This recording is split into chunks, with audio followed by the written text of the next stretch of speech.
नमस्कार, आप देख रहे हैं न्यूज़ इंडिया 24/7 और मैं हूं आपके साथ अरविंद चतुर्वेदी। और हमारे प्रोग्राम का नाम है फ्रैंकली स्पीकिंग और हमारे साथ हम पार्टी के राष्ट्रीय अध्यक्ष सुमन जी हैं। संतोष जी, पहले तो न्यूज़ इंडिया 24/7 में आपका बहुत स्वागत है। जी, आपको भी बहुत धन्यवाद। संतोष जी, बिहार में जो है विधानसभा के चुनाव होने जा रहे हैं। इस बार बड़ी अपेक्षा और बड़ी उम्मीद है। पिछली बार आपको जितनी सीटें दी गई, आपने उसमें 100% जो है परफॉर्म किया है। कितनी सीटों की हम उम्मीद करें कि हम पार्टी जो है इस बार गठबंधन में भारतीय जनता पार्टी जदयू के साथ मिलकर कितनी सीटों की मांग कर रही है, और आपने कितने लोगों की तैयारी कर रखी है कि नहीं हम जो है इतने लोगों को लड़ाएंगे चुनाव? देखिए, पार्टी की अपनी रणनीति है और उस हिसाब से हमने, सही बात है कि कुछ सीटों का चयन किया है और जहाँ पर हम अपनी तैयारी को ज़्यादा धारदार बनाए हुए हैं। और वैसे तो तैयारी हम लोग पूरे बिहार में 243 सीट पर कर रहे हैं, क्योंकि निश्चित तौर पर अगर हम मेहनत कर रहे हैं और कमिटमेंट के साथ हैं और हम जिसके साथ रहते हैं, अपनी विचारधारा के साथ रहते हैं और पूरी तरह से इंटैक्ट रहते हैं, हमें कोई चीज़ इधर से उधर कोई भी तरह का प्रलोभन हो या बहुत सारी बातें होती है, उसको हमको हिला नहीं सकती है, डिगा नहीं सकती है। मैं जब 20 में हम 4 सीट जीत के आए और उस समय भी बहुत सारे विपक्ष के द्वारा, क्योंकि सीटों की संख्या ऐसी थी बिहार में कि जहाँ पर था कि कुछ लोग इधर उधर हो जाएंगे तो सरकार बन या बिगड़ हाँ डी-एस्टेब्लिश हो जाएगी। तो उसमें हम लोग के साथ भी बहुत तरह के प्रलोभन आए, लेकिन तो संतोष जी, हम ये मान के चले कि 20 सीट तो हम जो है मांगेगी, चाहे कुछ भी हो जाए 20 सीट तो आपकी मांग रहेगी। अभी ये तो कह ही सकते हैं, लड़ने की तो बात अलग बात है। अभी हम कुछ मान के नहीं, आप मांगेंगे कितनी सीटें ये तो बता ही सकते हैं। मांगेंगे, अभी इस बात की खुलासा तो हम नहीं करता है। आदरणीय श्री जीतन राम मांझी जी, जो हमारे पार्टी के संस्थापक संरक्षक हैं, उनका कहना है कि कार्यकर्ताओं का मांग है कि हम इतना सीट पर कम से कम लड़ें। वो कार्यकर्ताओं को रिलेट करके उन बातें करते हैं। कभी उन्होंने नहीं कहा है कि मुझे इतनी सीट चाहिए, और उन्होंने हमेशा कहा है कि कार्यकर्ताओं से रहती है ना। निश्चित तौर पर कार्यकर्ताओं की मांग तो अनंत है ना।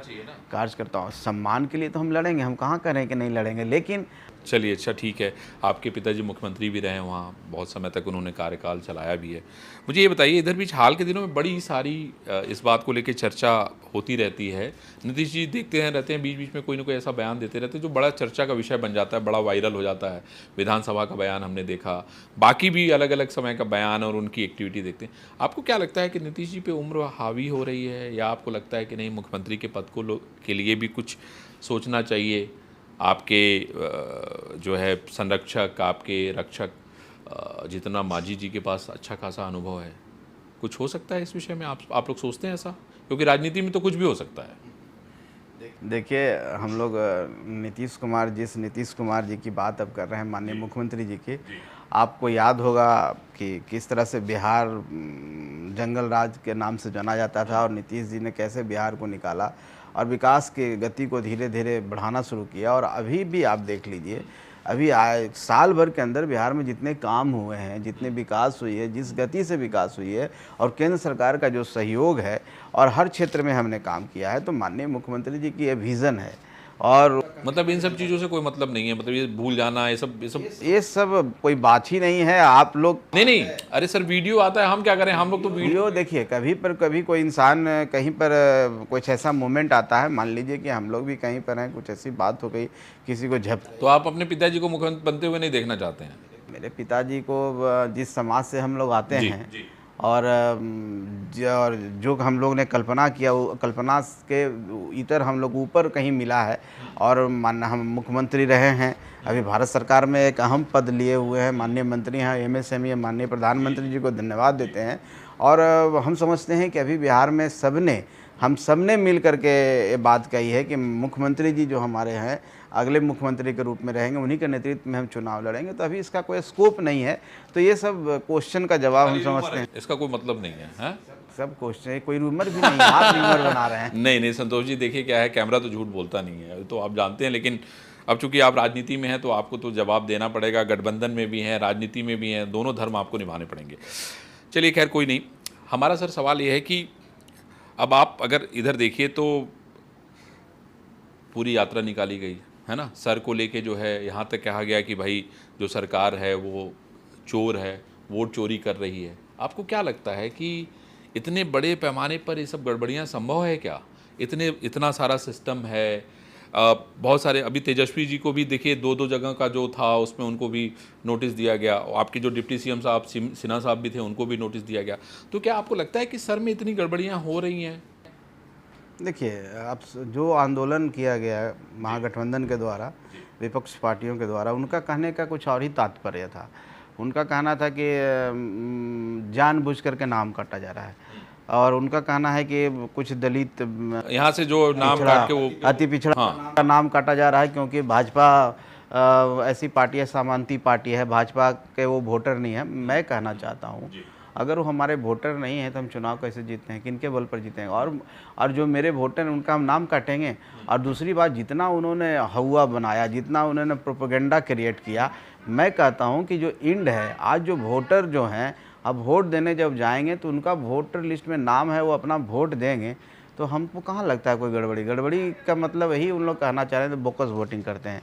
और बोकस वोटिंग क्या है? जो मृत व्यक्ति हैं उनका भी नाम वहाँ पर है, जो 2-2 जगह उनका नाम है और कहीं चले गए हैं फिर भी नाम है, तो ऐसे लोगों का नाम कटा है। और कुछ ऐसे लोग भी हैं कहीं पर जो इन्फ्लेटेटर्स हैं, जो मान लीजिए घुसपैठ करके यहाँ रह रहे हैं, गलत तरीके से रह रहे हैं, उनको आइडेंटिफाई करके अगर नाम कट रहा है तो इसमें गलती क्या है? और एक तो ऐसा प्रक्रिया है जो हर चुनाव के पहले भी किया जाता है, तो इसको हाइप क्रिएट किया गया। इसलिए किया गया कि देखिए, विपक्ष के पास कोई मुद्दा नहीं है, सरकार को घेरने की कोई नीति नहीं है, कोई उनके पास ऐसा मुद्दा नहीं जिन पर वो सरकार को घेरे। तो आप बेवजह जिसको कोई मतलब नहीं, ऐसे मुद्दों को लेकर के आप अपना समय ख़राब कर रहे हैं, वहाँ की जनता का समय ख़राब कर रहे हैं, वहाँ आपको देख रहे हैं लोग, तो हम समझते हैं कि उसका एंड कुछ नहीं। आज वो चीज़ जो जिस एटम बम, हाइड्रोजन बम की राहुल जी बात कर रहे थे, कहाँ फटा हो?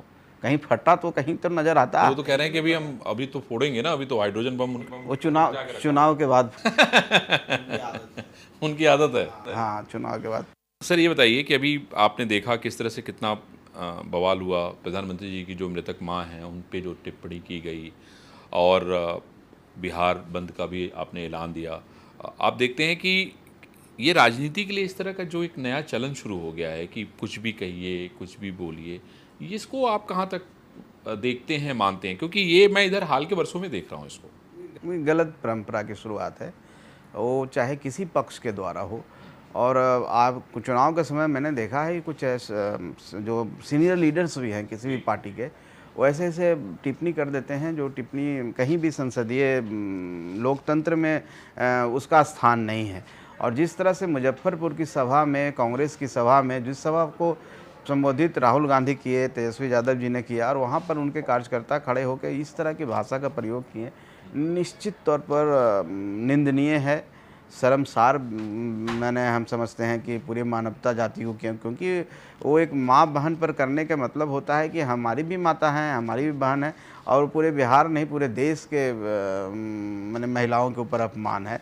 तो कम से कम मेरी समझ से कि उन्हें माफ़ी मांगनी चाहिए। माफ़ी इसलिए मांगनी चाहिए कि आप, वो तो कह रहे हैं कि आप लोग भी करते हैं, आप लोग भी इस तरह की टिप्पणी करते हैं। एक चीज़ बताइए, अगर मैं गलत कर रहा हूँ तो आप भी गलत करेंगे, ये जस्टिफाई है कानून में। अगर कोई व्यक्ति, ये आपने अच्छी बात कही कि अगर हम गलत करें तो आप भी गलत करें, वो जस्टिफाई है, वो जस्टिफाई करेंगे उसको। और जो लोग इसको जस्टिफाई करते हैं, समझते हैं जंगल राज की युवराज है, जंगल राज ही कायम करना चाहते हैं, उसी कानून को मानना चाहते हैं कि तुम मारोगे तो मैं भी मारूंगा, तुमने गोली मारा तो मैं भी तुमको गोली मारूंगा, टिट फॉर टैट जैसे कहते हैं कि तुम जो करोगे। नहीं, लेकिन सर सवाल तो बनता ही है ना भाई, अगर दूसरा आदमी करेगा तो फिर तो क्रिया की प्रतिक्रिया होती है, तो कॉमन सी बात है।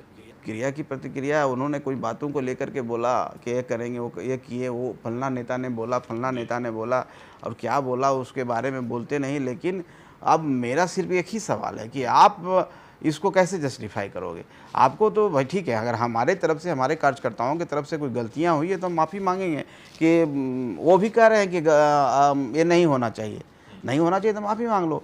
लेकिन उसको तूल देना, उसको बढ़ाना और एक इगोइस्ट करके बोलना, आप किसी को, मतलब राहुल गांधी को और बाकी लोगों को माफ़ी मांगनी चाहिए, आपकी ये मांग है?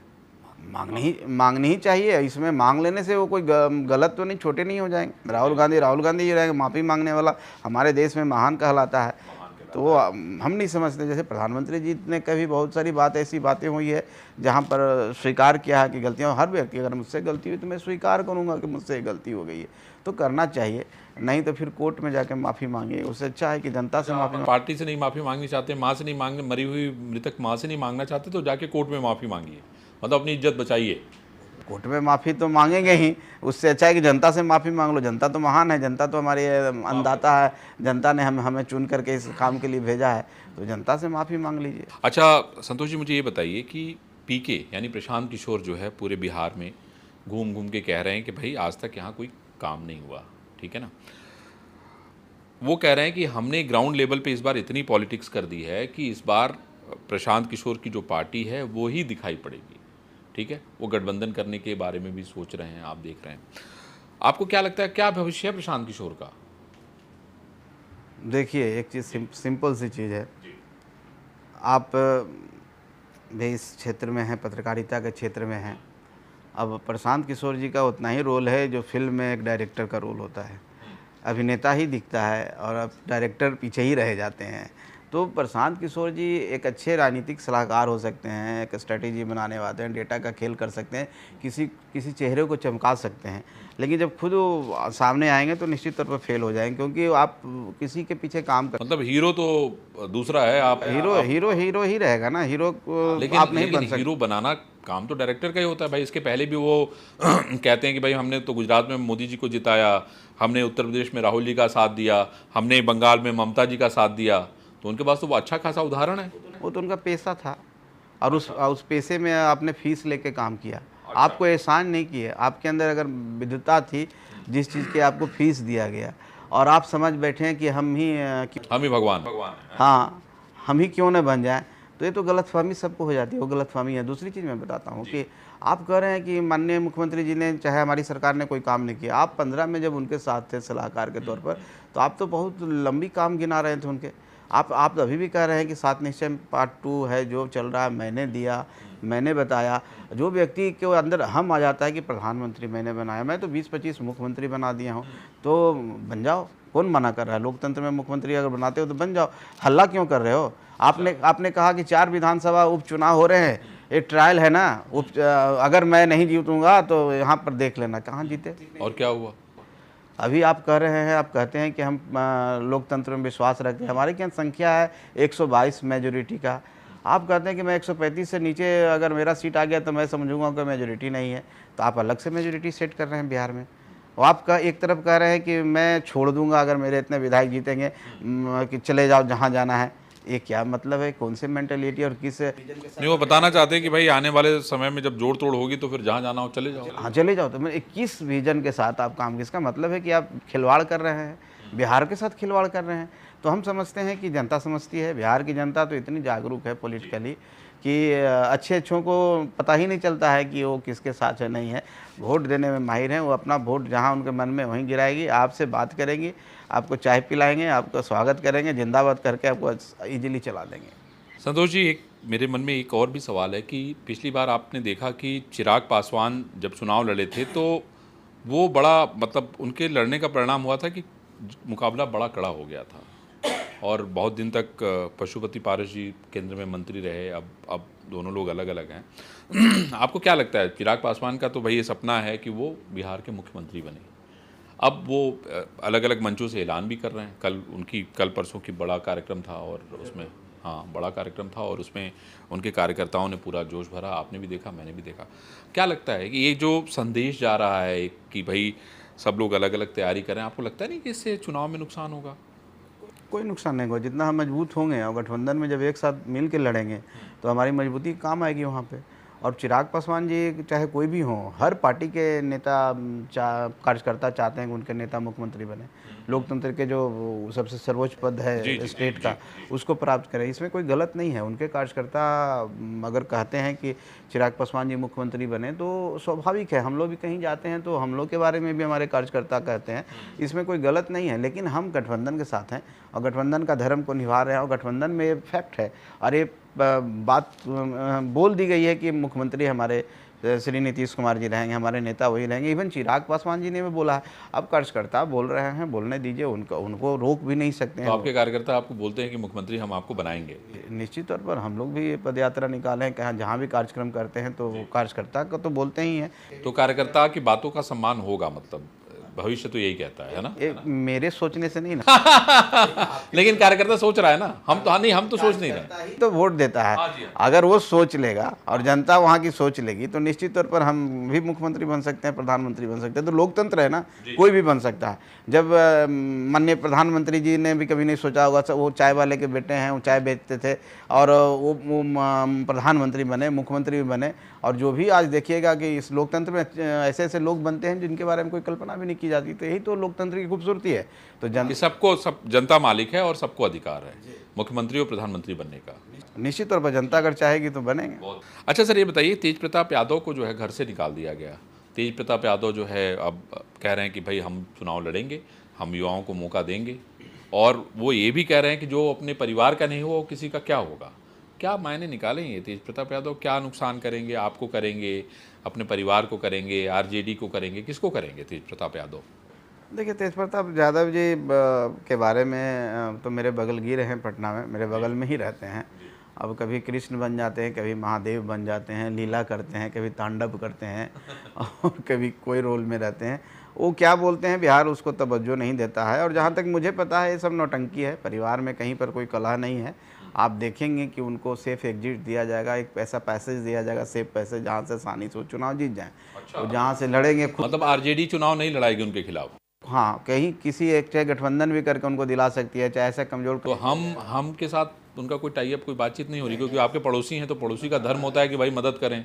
वो दूसरे किस्म के इंसान है, हम लोग उनके साथ ऐसा कुछ नहीं। लेकिन ठीक है, वो अपना राजनीतिक कर। अगर आपके पास आते हैं तो आप उनको कहीं कुर्सी देंगे, कहीं बिठाएंगे, कोई सम्मान? नहीं, देखिए, मेरे पास आएंगे, हम लोग के व्यक्तिगत रिलेशन अच्छा है। कुर्सी देना, बैठाना, खिलाना पिलाना अलग बात है, चुनाव लड़ना। लेकिन आप उनको पार्टी में नहीं लेंगे? नहीं, हम अपने क्या से चुनाव नहीं लड़ाएंगे। लेकिन अगर ऐसे आते हैं व्यक्तिगत। अच्छा, मतलब चाय वाय पी सकते हैं, गपशप कर सकते हैं, बट पार्टी में आप जगह नहीं देंगे? निश्चित तौर पर अभी उनकी कोई उपयोगिता नहीं है। कभी उन्होंने प्रूव नहीं किया, इस तरह से कोई ऐसा काम नहीं किया है जिस क्षेत्र में रहे हैं। कभी मेडिकल कॉलेज अपने इलाके में बनवाया, हाँ, इतना काम नहीं। भाई वो तो मंत्री थे, वो तो उस समय बताते हैं। मंत्री थे तो हमें नहीं लगता है कि विधानसभा में एक दिन भी खड़े होकर एज ए मिनिस्टर सवाल। तो आपका कहना है कि पहले अपने आप को प्रूव करें, तब आप उनके बारे में सोचेंगे? निश्चित तौर पर उनको कोई सीरियस थोड़े लेता। अच्छा, एक और नेता की बात करते हैं। पप्पू यादव के बारे में आपका क्या कहना है? पप्पू यादव कहते हैं कि मेरे पास तो इतना पैसा है कि मैं तो गरीबों का जो है, जिसको कहते हैं ना कि गरीबों का जो है रहनुमा हूँ। मेरे पास कोई गरीब आता है तो मुझे एक सेकंड भी नहीं लगता है कि भाई मैं इसकी मदद ना करूं, और पैसा तो बहुत है मेरे पास। वो कई बार उन्होंने खोल के बैग भी दिखाया, आपने देखा होगा न जाने कितनी बार। तो ये मेरी जानकारी है नहीं कि कितना पैसा है। वो बोलते हैं, मैंने भी सुना है और मैं भी देखा हूँ कि जहाँ जाते हैं तो कुछ ना कुछ पैसा लोगों को देते हैं। लेकिन गरीबों का रहनुमा है, सेल्फ प्रोक्लेम करने से कुछ नहीं होता है। अतीत भी देखिए, आपने अतीत पढ़ा होगा, देखा होगा। और हम कहते हैं ना कि जब हम पीछे कोई काम करते हैं तो उसका जो पुण्य है चाहे पाप है वो मेरे साथ साथ चलता है। तो वो आप समझ लीजिए कि जो व्यक्ति एक समय में इस किसी इलाके का सीमांचल के में किसी दूसरे नाम से जाना जाता है, तो अब साधु और संत तो हो नहीं सकते हैं।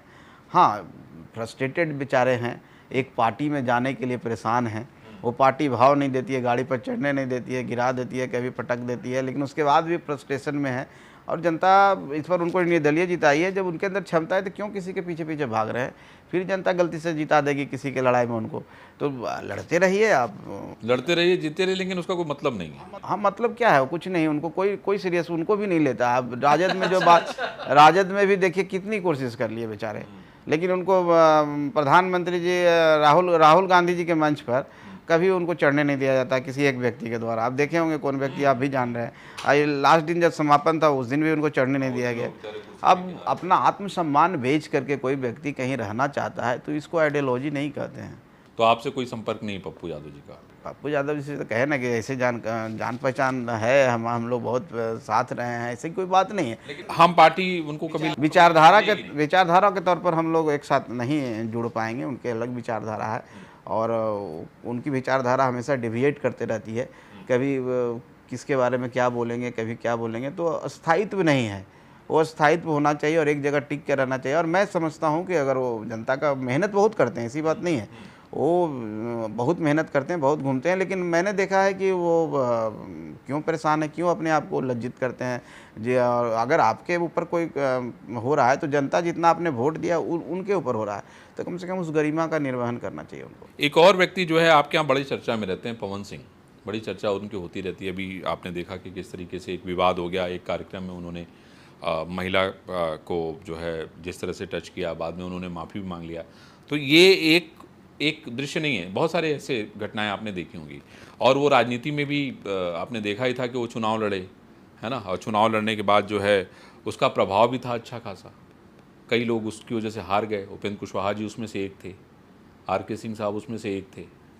तो मैं आपसे ये समझना चाहता हूँ कि वो भी अपना पैर फैलाना चाहते हैं, वो भी चाहते हैं कि भाई बिहार में उनका एक रसूख हो राजनीति में। आपने भी कई बार सुना होगा, व्यक्तिगत भी आप जानते ही होंगे, बातचीत भी होती होगी आपकी। तो आपको क्या लगता है पवन सिंह राजनीति के लिए कैसे हैं, और क्या हम के साथ कोई बातचीत पवन सिंह की चल रही है? नहीं, पवन सिंह जी की अभी हम लोग से कोई बातचीत नहीं चल रही है। हम जब 2015 का चुनाव लड़ रहे थे तो पवन जी हम लोग के साथ थे और हम लोग के स्टार कैंपेनर भी थे, हम लोग साथ घूमते थे और सभी जगह प्रचार भी किया। और जहाँ तक राजनीति में बात है, देखिए मेरा जो मानना है, कोई भी काम, जैसे आपने कहा ना कि मैं तो फुल टाइम यही करता हूँ, इसी के बारे में सोचता हूँ, करता हूँ, तो राजनीति में भी है कि आपको राजनीति करना होगा और ये सब छेड़छाड़ बंद करनी होगी। और अगर इधर उधर देखिए उस पर नहीं, टिप्पणी तो करना पड़ेगा ना भाई राजनीति में अगर कोई चीज़ दिख गई संतोष जी, तो देखिए टिप्पणी तो फिर तो करनी पड़ेगी। वो तो उनका इतिहास रहा है, आप भी जानते हैं।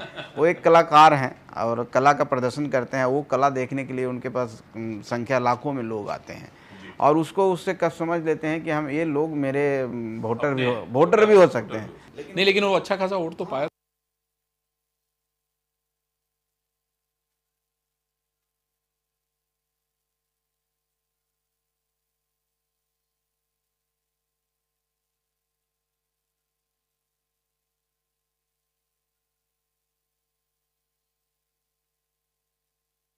मतलब वो चाह रहे हैं कि वहां से कैश करके यहाँ भी कैश करना शुरू कर दें। सारे लोग हैं, बहुत लोग, जितना ये राजनीति तो ऐसा चीज़ मैंने देखा है कि किसी भी फील्ड में कोई भी हो, अंत यही होता है लोगों का, चाहे वो साधु जी हों, चाहे ब्यूरोक्रेट्स। वाकई इसी में राजनीति में शामिल होना चाहिए। आप भी देख रहे हैं जी जी, कितनी भीड़ है यहाँ।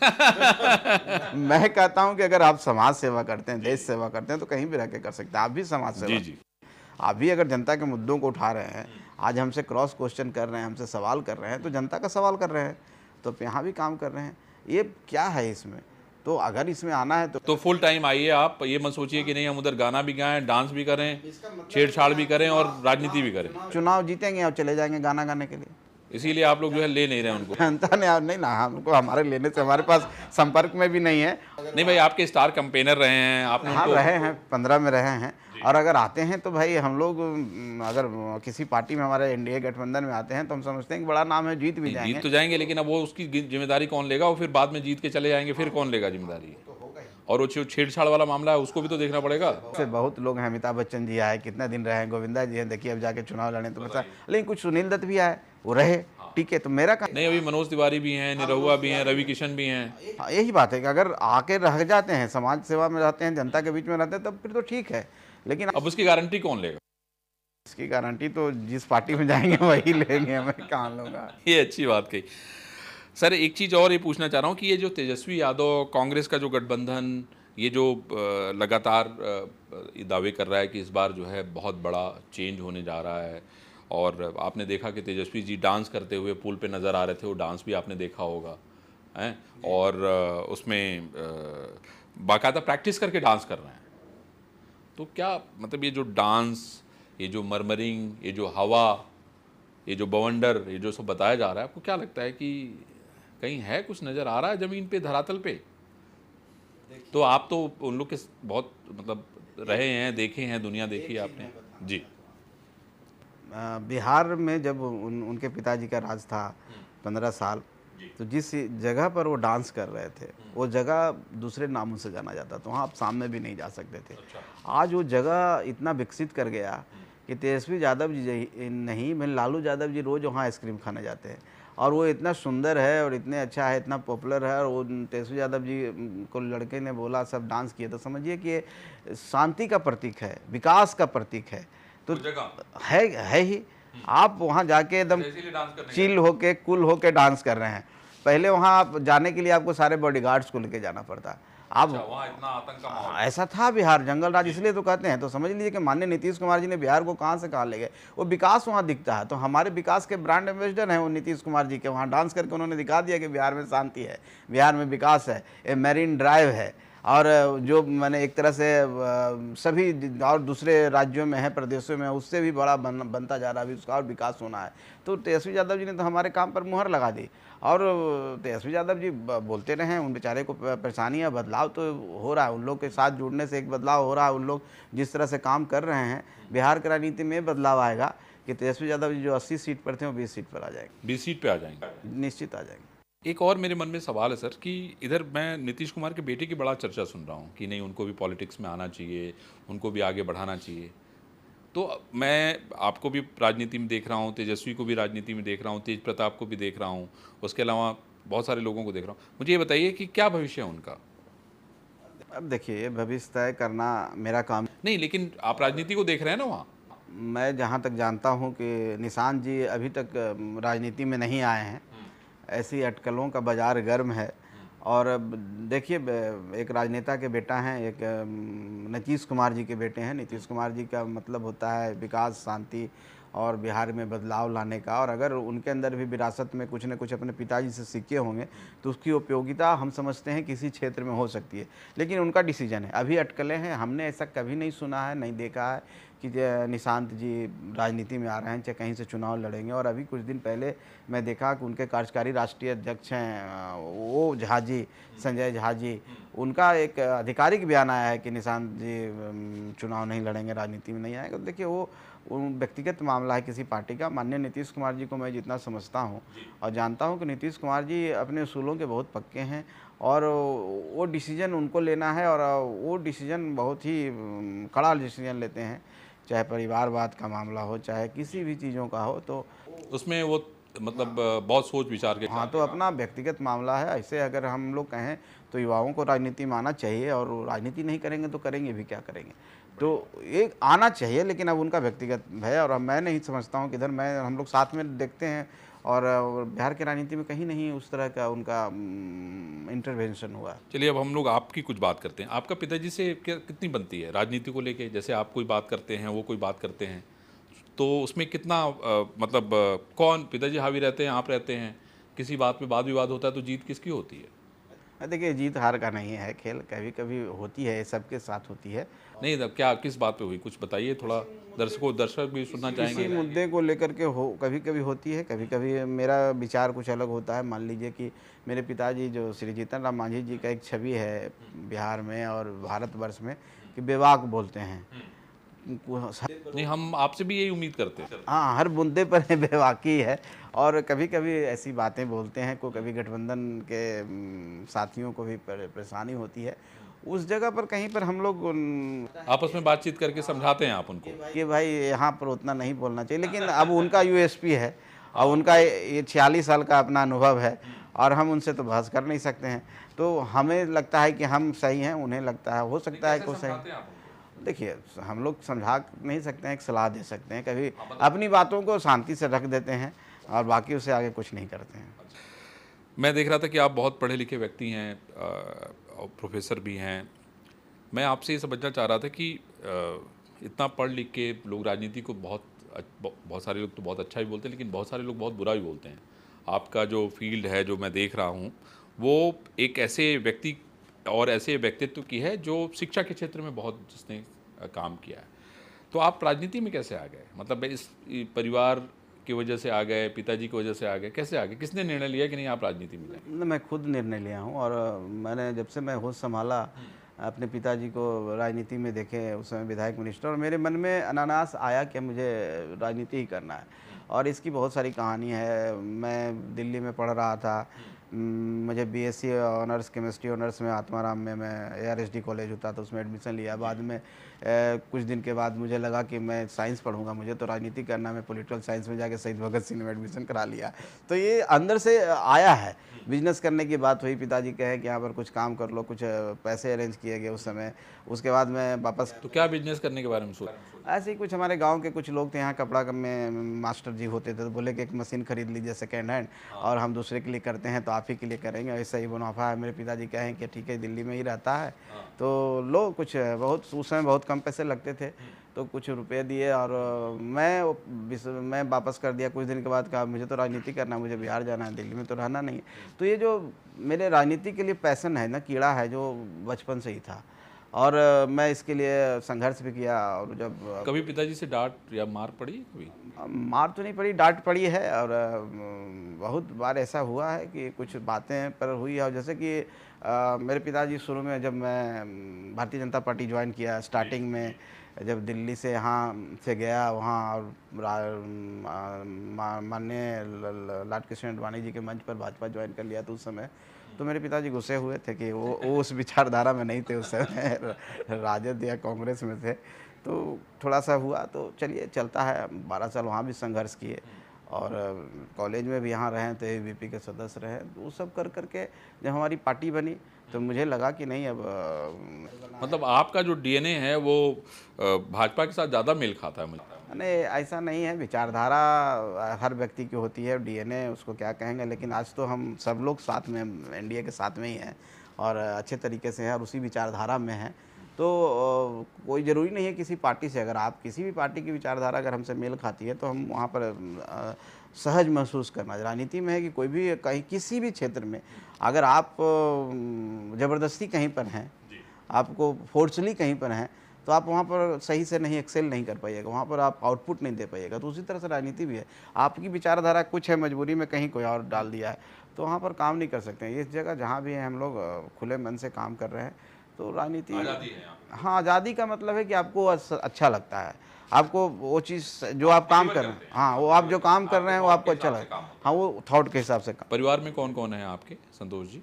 मेरे परिवार में, आपकी शादी कैसे हुई? मेरी शादी जब मैं, मेरी शादी तो पिताजी ने ही तय किया। अच्छा। लेकिन उसमें मेरी भी मर्जी। अच्छा, आपकी मर्जी थी उसमें? हाँ जी, निश्चित तौर पर हम लोग देखने आप गए थे? हाँ गए थे, देखे थे, सारी बातचीत किया। और इसके पीछे भी एक, वो क्या करती हैं? वो अभी विधायक हैं, अरे वाह। इस बार विधायक बनी हैं। पापा के जो, हमारे पिताजी का जो सीट था उपचुनाव में, और ऐसे उनके पिताजी। नहीं, पहले वो कहानी जरा सुना दीजिए मुझे, तब फिर हम लोग आगे बढ़ें। अब मैंने, वो कहानी ऐसी है कि जब मैं दिल्ली से गया, पढ़ा लिखा एमए करके पीएचडी कर रहा था, तो हर माता पिता का ख्वाहिश रहता है कि शादी अच्छा जगह करें, और चाहे बहुत पढ़ी लिखी लड़की हो और सुंदर, मैंने इस तरह के। लेकिन मेरे मन में था कि मैं तो शादी ऐसा जगह गांव में जाके करूंगा, ऐसी जगह शादी करूंगा जहां पर मतलब गरीब घर की लड़की हो, संघर्ष करने वाली हो। और उसी तरह से जब बातें हुई, तो वो मेरे मन के मुकाबले मिल गई। मैंने एक ही सवाल किया कि भाई मेरे पास सब है, मेरे पिताजी मिनिस्टर हैं, हम कुछ नहीं हैं, और लेकिन आप, ऐसी नौबत भी आ सकती है कि आपको मेरे गोबर गोईठा, मतलब हाँ हाँ, हम गांव के आदमी हैं। हाँ। गोबर गोईठा भी आपको पातना पड़ेगा। हाँ, तो एक दो गाय गोरू की सेवा भी करनी पड़ेगी। एक दो लोगों से मिला, तो उन लोग साफ मना कर दी कि नहीं, हम तो गांव में नहीं रह सकते, तो मैं छोड़ दिया। हाँ, लेकिन ये स्वीकार की, और शादी हो गई। उसके बाद मेरे साथ रही, पढ़ी लिखी, एमए भी कर गई, और आज विधायक भी हैं, पहले भी जिला परिषद के सदस्य रही हैं। तो हम समझते हैं कि मेरे मन में इस तरह का आता है कि हमें उस जगह, और मैं इसलिए शांति से भी हूँ। और उनकी माता जी भी सभी एनजीओ सेक्टर में रहे हैं, बड़े अच्छे काम किए, सामाजिक थे।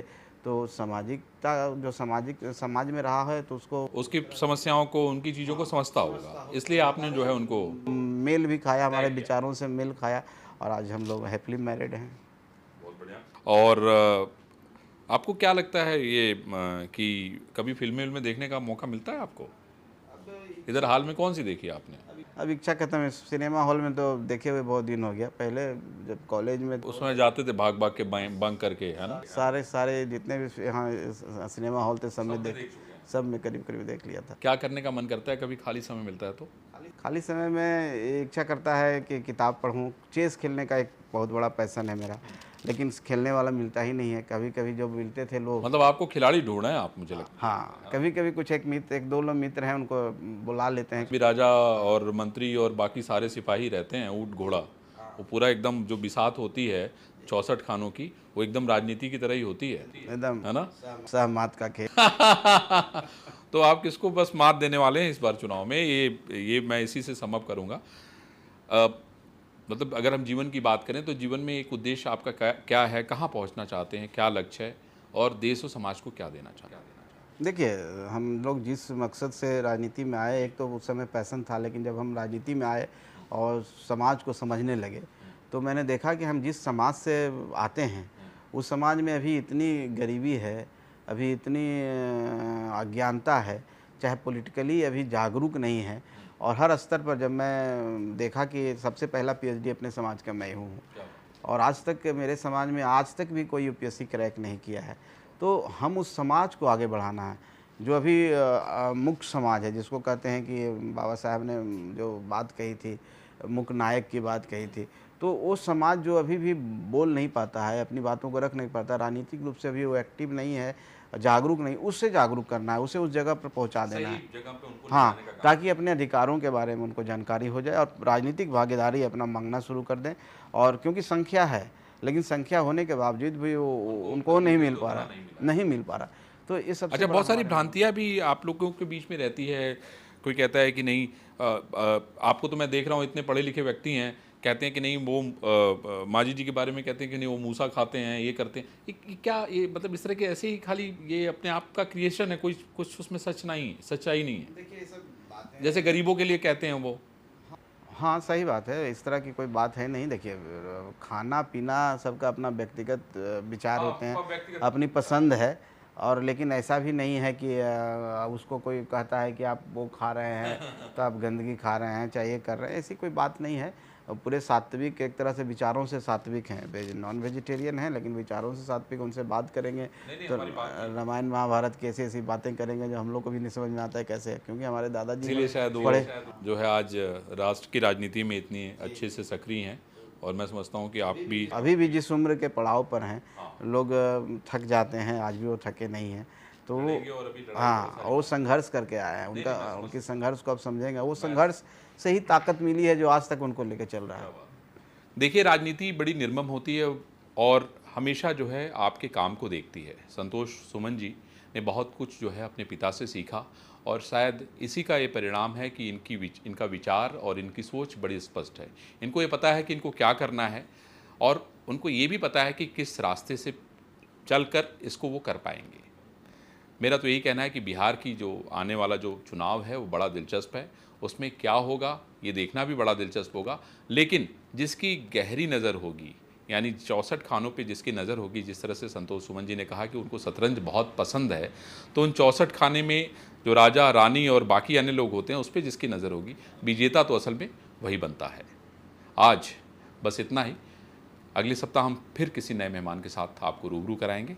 तब तक आप देखते रहिए न्यूज़ इंडिया 24/7। नमस्कार।